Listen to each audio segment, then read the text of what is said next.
রহিম ওহাদ্দু Herfy হরফের সংখ্যা কালিমাতুন এমন শব্দ লা তাদুল্লু আলা মানান ফি নাফসিহা এমন শব্দ যা নিজের মধ্যকার অর্থ বোঝাই না বাল তাদুল্লু আলা মানান ফি গায়রিহা বরং অন্যের মধ্যকার অর্থ বোঝায় নাহু মিন থেকে বা ইন্না মানাহা এর অর্থ হলো আল ইবতিদা শুরু করা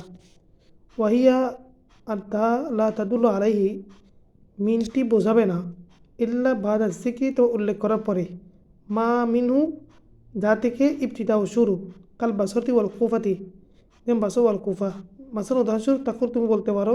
শীত আমি ভ্রমণ করলাম মিলে বাসাতি ইলা কুফাতি বসর থেকে কুফা পর্যন্ত ওয়ালামতো এর আলামত হলো আল্লাহ ইয়াসিয়া শুদ্ধ না হওয়া একবারু আনু তার ব্যাপারে সংবাদ দেওয়া ওলা বিহি এবং এর দ্বারা সংবাদ দেওয়া কি না হওয়া শুদ্ধ না হওয়া ও আল্লাহ ইয়ে করা গ্রহণ না করা আলামত আসমাই সিয়ামত ওরা আলামাতিল আফাল ফির আলামত গ্রহণ না করা ওয়ালিল হারফি আর হারফের জন্য ফি কালামিল আরবি ভাষায়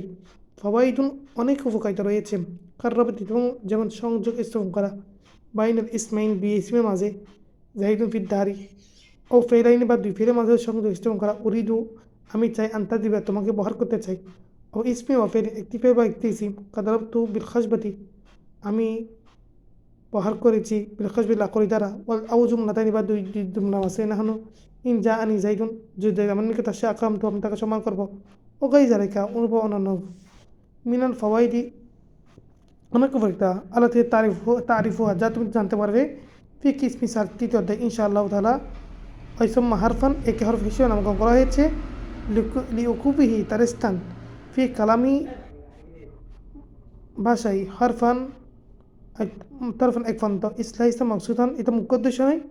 আই বিজাতি মুখ্য উদ্দেশ্য নয় ইসলাম মুসনাদ ও মুসলিম ইলাই মুসলিম ইলাই মতো